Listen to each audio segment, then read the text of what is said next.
welcome to another edition of the Backyard Professor videos. I'm Kerry Schertz, the Backyard Professor. It's a cool morning, gotta get some hot chocolate. I've been discussing this Book of Mormon argument that the critical argument against the Book of Mormon is that there's absolutely nothing factual about it, that it's just a fantasy that Joseph Smith made up. It has no archaeological proof.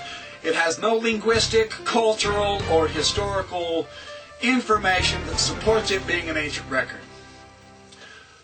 Hugh Nibley, long ago, back in 1967, wrote a phenomenal text called Since Cumorah, where he explored various features in all of these areas with the Book of Mormon. He was one of the first lone scholars. Him and Sidney B. Sperry, especially.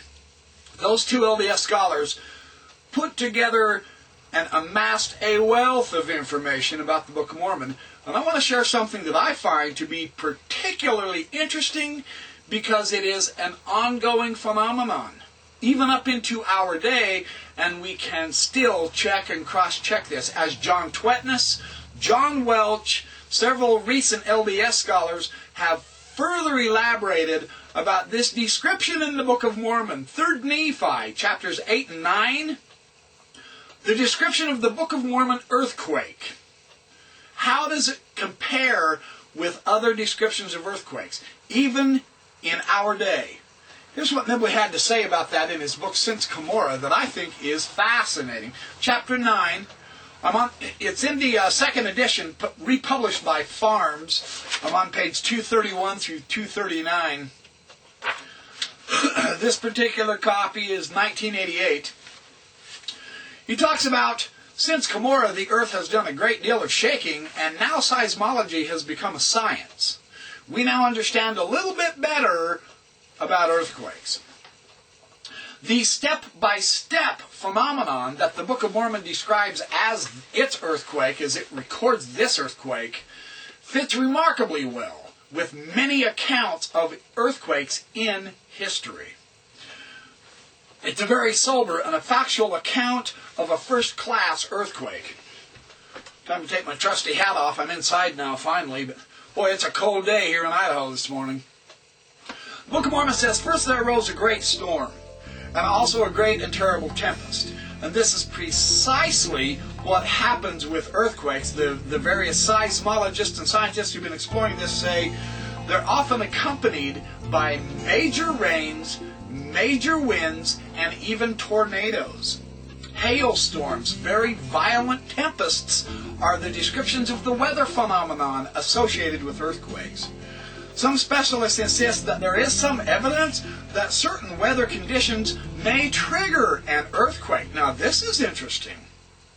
In the Japanese earthquake of 1923, Nibley notes on page 232, he says, some Japanese seismologists maintain that the low barometric pressure was the trigger force that set off the earthquake in 1923 in Japan, and that was a whopper. Next, there was a lot of noise. Terrible thunder, lots of loud noise. It shook the whole earth, is how the eyewitness record in the Book of Mormon puts it. The thunder was thought to cause the shaking. Now this is interesting from an eyewitness account of the description of the earthquake. In addition, it seems that sometimes the earthquakes can be heard before they are felt. This is another interesting phenomenon that the Book of Mormon describes. The thunder seems to shake the whole earth, since the sound always appears to come from the ground beneath the observer. In the Assam earthquake of 1950, Nibley notes one thing is stressed in all of the reports, the awful rumble that heralded the outbreak of the quake, a deafening roar, louder than anything any of the witnesses had ever heard before. My wife was in the great quake here in Idaho that caused the highest mountain in Idaho, Mount Bora, to raise an entire inch. The floor of the valley in the Little Lost River dropped 26 feet. She was in that valley when that occurred, and that's what she said. She said you could hear the noise on the far end of the valley, 25 miles to the south, coming all the way up the valley. The rumble. The horses were spooked. They were jumping about. And then it came all the way up the valley, and then it started to shake them. That's my wife's eyewitness account. The Book of Mormon aptly describes the continuous sound as the dreadful groanings and the tumultuous noises. That's 3 Nephi 10:9. There were exceeding sharp lightnings. This is the other interesting thing about quakes, is the lightnings and the hailstorms. 3 Nephi records that some people were carried away by the whirlwinds. Earthquakes also are accompanied by tornadoes. We know that now. Absolutely. There are all types of fire, flashes of fire, balls of fire, and streamers. This is the phenomenon of all kinds of lights recorded with earthquakes. The terrible wind at Guatemala City. Boy, I can't talk. The terrible wind described in Guatemala City. There I go. This is masked in the Book of Mormon by high winds that even carried people away. 3 Nephi 8, verse 12, verse 16, chapter 10, verses 13 through 14. The city of Zarahemla did take fire. This is another phenomenon noted about earthquakes. They are mostly a city problem, because that's where everybody congregates, of course.